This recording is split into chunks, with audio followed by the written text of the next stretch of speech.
అందరికీ నమస్కారం అండి. ఎవరైతే కొత్తగా డిజేబుల్ పెన్షన్ అప్లై చేసుకోవాలి అనుకుంటున్నారో అలాంటి వాళ్ళకి ప్రభుత్వం అయితే ఒక శుభవార్తను అందించింది అని చెప్పొచ్చు. అదేంటి అంటే మీరు డిజేబుల్ పెన్షన్ కి కొత్తగా అప్లై చేసుకోవాలి అని అనుకునేవారు ఖచ్చితంగా సదరం సర్టిఫికేట్ అనేది కలిగి ఉండాలి. ఆ సదరం సర్టిఫికేట్లు ఎప్పుడు పడితే అప్పుడు అప్లై చేసుకోవడానికి కుదరదు. ప్రభుత్వం అప్పుడప్పుడు సదరం స్లాట్లు బుక్ చేసుకోవడానికి ఆప్షన్స్ అయితే ఇవ్వడం జరుగుతుంది. అదే విధంగా ఇప్పుడు కూడా జూలై 5వ తేదీ నుంచి 7వ తేదీ వరకు సదరం స్లాట్లు బుక్ చేసుకోవడానికి అవకాశం అయితే కల్పించింది. ఎవరైతే సదరం అప్లై చేసుకోవాలి అని వెయిట్ చేస్తున్నారో వాళ్ళైతే మీ దగ్గరలో ఉన్న సచివాలయం లేకపోతే మీ సేవలో వెళ్లి అప్లై అయితే చేసుకోవచ్చు. సదరం అప్లై చేసుకోవడానికి ఖచ్చితంగా మీ ఆధార్ కి ఫోన్ నెంబర్ అనేది లింక్ ఉండాలి. ఆ ఫోన్ నంబర్ కూడా ఇప్పుడు వాడుకలో ఉండాలి. దానికి ఓటీపీ అయితే రావడం జరుగుతుంది. అదే విధంగా ఈ సదరం సర్టిఫికేట్ అప్లై చేసుకోవడానికి సదరం ఎవరికైతే అప్లై చేస్తామో ఆ పర్సనే వెళ్లాల్సిన అవసరం అయితే లేదండి. అప్లై చేయడానికి ఇంట్లో ఎవరైనా వెళ్ళొచ్చు. ఆధార్ కార్డు ఎవరికైతే సదరం అప్లై చేయాలో ఆ పర్సన్ ఆధార్ కార్డు అలాగే ఆ ఫోన్ ఓటీపీ వచ్చే ఫోన్ తో పాటు 2 పుట్టుమచ్చలు అయితే తెలుసుకొని పోతే సరిపోతుంది. ఇంకా నార్మల్ గా డీటెయిల్స్ ఆధార్ లో ఉన్న డోర్ నెంబర్ గానీ మండలము ఏ ఊరు ఏంటి అని అడుగుతారు. ఆధార్ లోనే ఉంటుంది కాబట్టి అవైతే ఫిల్ చేస్తారు. ఇంకా హాస్పిటల్ అనేవి మనమే సెలెక్ట్ చేసుకోవాల్సి ఉంటుందండి. ఏ హాస్పిటల్ ఉంటే హాస్పిటల్ అండ్ మనకు చెవుడా లేకపోతే మూగా లేకపోతే వేరే వేరే రకాల ఏదైతే చెప్తారో దానికి సంబంధించి వాళ్ళైతే అప్లై చేసుకొని ఆ ఫామ్ అనేది ఇవ్వడం జరుగుతుంది. ఆ ఫామ్ లో సదరం ఐడితో పాటు డేటు టైం కూడా ఉంటుంది. హాస్పిటల్ పేరు కూడా ఉంటుంది. ఎన్ని గంటలకు మీరు వెళ్ళాలి ఏ డేటున వెళ్ళాలి అంత డీటెయిల్స్ కూడా ఉంటాయి.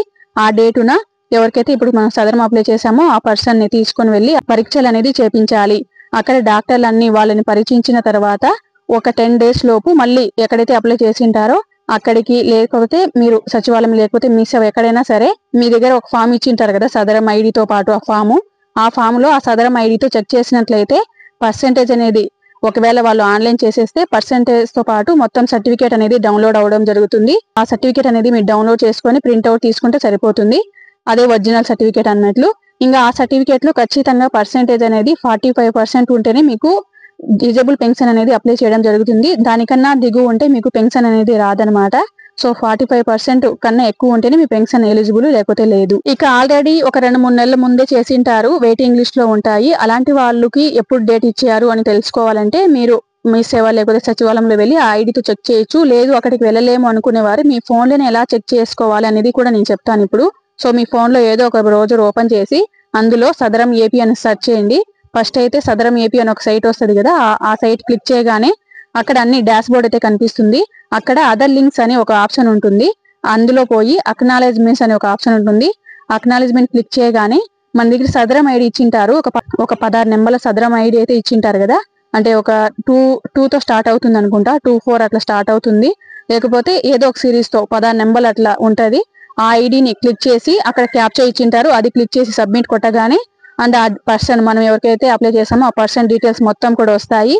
సో అక్కడ వెయిటింగ్ లిస్ట్ ఉందా లేకపోతే డేట్ ఇచ్చింటే డేట్ టైం 2 కనిపిస్తాయి అనమాట. ప్రాసెస్ అనేది అర్థం కాకపోతే ఒకసారి మా ఛానల్లో నేనైతే వీడియో చేసి పెట్టానండి ముందుగానే. ఒకసారి మా ఛానల్లో వీడియో ఉంది తప్పకుండా చూడండి. దాని ప్రకారం మీరు చూసుకోవచ్చు వెయిటింగ్ లిస్ట్ లో ఉన్న వాళ్ళు మాత్రం. ఇంకా మాకు పర్సెంటేజ్ పెంచుకోవాలి చాలా తక్కువ వేశారు అలాంటి వాళ్ళు ఫస్ట్ అపీల్ అని సెకండ్ అపీల్ అని 2 ఆప్షన్స్ అయితే ఉంటాయి సదరం అప్లై చేసేటప్పుడే. సో అక్కడ మీరు అప్లై చేసుకొని డే టు టైం ఇస్తారు. ఆ డే టు టైం కి హాస్పిటల్కి వెళ్ళి డాక్టర్ ని కలిస్తే సరిపోతుందండి. ఇంకా డిజేబుల్ పెన్షన్ కి సంబంధించి కొన్ని వెరిఫికేషన్ అయితే జరిగాయి కదా రీసెంట్ గా. అలాంటి వారికి కూడా పాత వారికి ఈ సర్టిఫికేట్లు అనేవి లేవు. అలాంటి వారికి మళ్ళీ కొత్తగా చేసుకోండి అని చెప్పడం జరిగింది. సో అలాంటి వాళ్ళు కూడా మళ్ళీ మీరు కొత్తగా చేసుకోవచ్చు అనమాట. ఇప్పుడైతే ఆప్షన్స్ ఇచ్చారు కాబట్టి సదరంకి అప్లై చేసుకొని మీరైతే సదరం సర్టిఫికేట్ అనేది పొందొచ్చు.